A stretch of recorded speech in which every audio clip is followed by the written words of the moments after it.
Bismillahirrahmanirrahim. Dear students, Assalamu alaikum.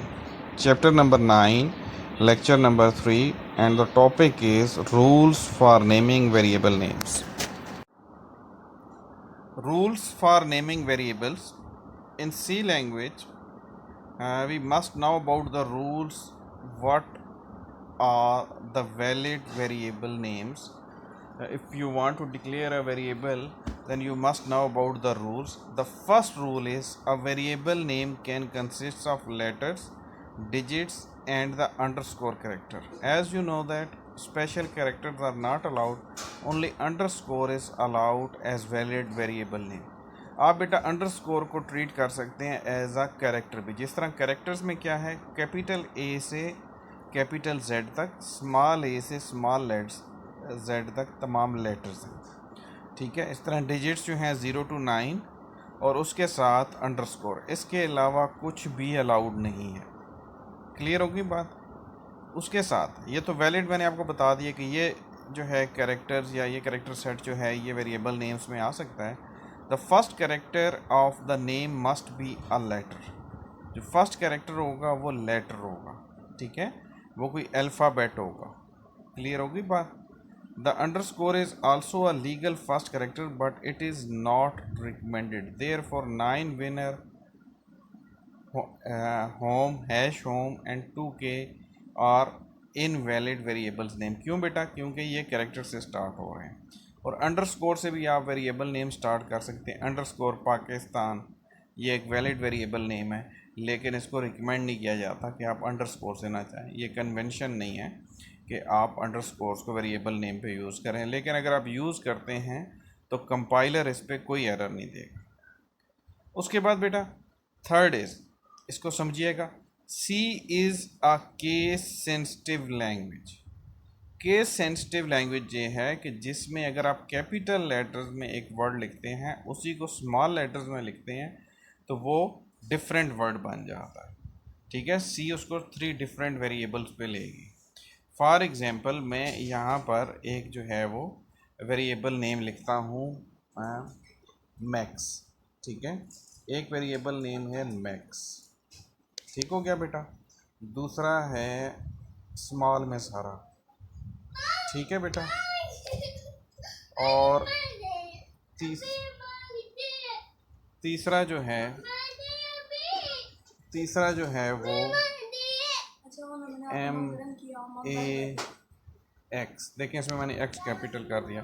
तो C will treat it as 3 different variable names. कैसे? पहले में MAX बड़ा है, दूसरे में सारे स्मॉल लेटर्स हैं, तीसरे में ये है, और अगर चौथा मैं लिख दूँ MAX स्मॉल, तो इन सब को वो डिफरेंट वेरिएबल नेम्स ट्रीट करेगा। क्लियर होगी। अगर ये केस इनसेंसिटिव लैंग्वेज होती तो ये सारे सेम होते, लेकिन C is a case sensitive language. It means that a letter written in capital letter and in small letters or in mixed characters are different variables name. Hopefully you have understood it.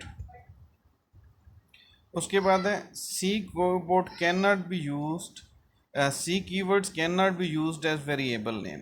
e.g. We can not use int void sign while are variable names.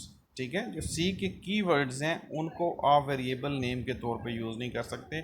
Keywords के हैं reserve words भी इनको कहा जाता है। ठीक है, इनके स्पेशल मीनिंग होते हैं किसी प्रोग्रामिंग लैंग्वेज में, इनको जो है आप वेरिएबल नेम के तौर पे यूज़ नहीं कर सकते। क्लियर होगी बात। फॉर एग्जांपल इंट आपको पता है कि डाटा टाइप डिफाइन करने के लिए, कि इंट ए इंटीजर डिफाइन करने के लिए है। ठीक है, वॉइड है वाइल लूप के लिए यूज़ हो रहा है, फॉर लूप के लिए यूज़ हो रहा है। तो this can not be used as variable name. जो भी आपके पास रिजर्व वर्ड्स हैं, this can not be used as variable name. ठीक है बेटा। For many compiler a C variable name can be up to 31 characters long. ठीक है, it can actually be longer than that, but the first 31 characters of the name are significant. तो बेटा क्या है, आप अगर 31 कैरेक्टर से ऊपर का कोई वेरिएबल नेम रखेंगे तो वो सिर्फ ओनली फर्स्ट 31 जो हैं उनको एक्सेप्ट करेगा, बाकी डिस्कार्ड हो जाएंगे। ठीक है, ये it varies from compiler to compiler, तो हम जो कंपाइलर यूज़ कर रहे हैं वो सिर्फ 31 कैरेक्टर्स का वेरिएबल नेम होगा, मैक्सिमम इतना होगा। क्लियर होगी? इससे ऊपर आप लेंगे तो वो बाकी को ख़त्म कर देगा। ठीक है। नेक्स्ट है blank spaces are not allowed in variable names. ठीक है, ब्लैंक स्पेसेस की आपने स्पेस दे दी, जैसे आप इमरान स्पेस अली करते हैं तो ये वैलिड वेरिएबल नहीं है। ठीक है, या स्टूडेंट स्पेस मार्क्स करते हैं तो ये वैलिड वेरिएबल नहीं है। अगर आपने स्टूडेंट मार्क्स करना है तो आपके पास दो तरीके हैं, आप लिखें स्टूडेंट अंडरस्कोर मार्क्स। ठीक है, या आप स्टूडेंट और मार्क्स का एम कैपिटल कर दें, ये कन्वेंशन हैं यूज़ करने के। लेकिन आप ऐसे नहीं कर सकते कि एक वेरिएबल नेम को आप जो है वो इस तरह से यूज़ करें। क्लियर होगी बात कि ब्लैंक स्पेसेस के साथ यूज़ करें। और फिर a variable name can only be declared for one data type. क्या मतलब हुआ? अगर आपने इंट ए कर दिया तो अब वो रिज़र्व हो गया इंटीजर डाटा टाइप के। अब आपने फ्लोट ए करना है तो आपको फ्लोट नहीं यूज़ करना पड़ेगा। फ्लोट के लिए ए के साथ ए के अलावा आपको कोई बी वगैरह सी डिफरेंट वेरिएबल नेम यूज़ करना, सेम वेरिएबल नेम यूज़ नहीं करेंगे। क्लियर हो गई? यानी एक डाटा टाइप के लिए एक वेरिएबल नेम होगा, एक डाटा टाइप के लिए एक वेरिएबल नेम होगा। यहाँ तक बेटा बात समझ आ गई? ठीक है। और जो बेटा कन्वेंशन है प्रोग्रामिंग लैंग्वेजेस के लिए वो ये है कि सी प्रोग्रामर जो हैं वो, अब ये कन्वेंशन है, that is not a restriction. Convention क्या होती है भाई? जो एक चला आ रहा है प्रोग्रामिंग के लिए, जो एक रवायात चली आ रही हैं उसी को हम फॉलो करते हैं। जो सी प्रोग्रामर्स हैं वो लोअर केस लेटर्स को वेरिएबल नेम के लिए यूज़ करते हैं और कॉन्स्टेंट्स के लिए अपर केस लेटर्स को यूज़ करते हैं। ये कन्वेंशन है। अगर आप इसे फॉलो नहीं करते तब भी प्रोग्रामिंग एरर नहीं आएगा। ठीक है, लेकिन आपने कन्वेंशन को फॉलो नहीं किया, बस ये है जो प्रॉपर कन्वेंशन है। रूल्स तो नहीं है ना, ये प्रोग्रामिंग लैंग्वेज के रूल्स नहीं। आप चाहे कैपिटल लेटर में वेरिएबल नेम लिख दें और स्मॉल लेटर में आप कांस्टेंट डिक्लेयर कर दें, कोई इशू नहीं है। लेकिन क्या होगा कि आप कन्वेंशन को फॉलो नहीं कर रहे, तो इसलिए हमें सी लैंग्वेज की कन्वेंशंस को भी साथ साथ फॉलो करना चाहिए। होपफुली बेटा यहाँ तक आपको ये रूल समझ आ गए होंगे। अब आपने क्या करना है कि आपने जो है वो वेरिएबल नेम्स, अभी मैं यहाँ पर स्क्रीन पे लिख रहा हूँ, आपने मुझे बताना है कि ये वैलिड है या इनवैलिड। अगर इनवैलिड है तो उसकी रीज़न क्या है। ठीक है, मैं अभी यहाँ स्क्रीन पे लिखूँगा, आपने क्या करना है, उनको वैलिडिटी और इनवैलिडिटी बताना है कि ये वेरिएबल अगर इनवैलिड है तो क्यों है। ठीक है, पहला वेरिएबल है इंट। ठीक है, मैं कॉमा डाल रहा हूँ दरम्यान में। दूसरा है ए बी, स्पेस नहीं है इसमें। तीसरा वेरिएबल है 35K। चौथा वेरिएबल है अंडरस्कोर PAK, इसमें भी स्पेस नहीं है। ठीक हो गया बेटा। उसके बाद P@32, इनमें भी स्पेस नहीं है। ठीक है जी। और ये अब वेरिएबल नेम्स हैं। चलें इन्हीं को भी हम डिस्कस कर लेते हैं। फिर आपने इसी तरह से 5 वैलिड और 5 इनवैलिड वेरिएबल्स नेम लिखने हैं, तो वन बाय वन हम इसको डिस्कस करते हैं। ठीक है बेटा।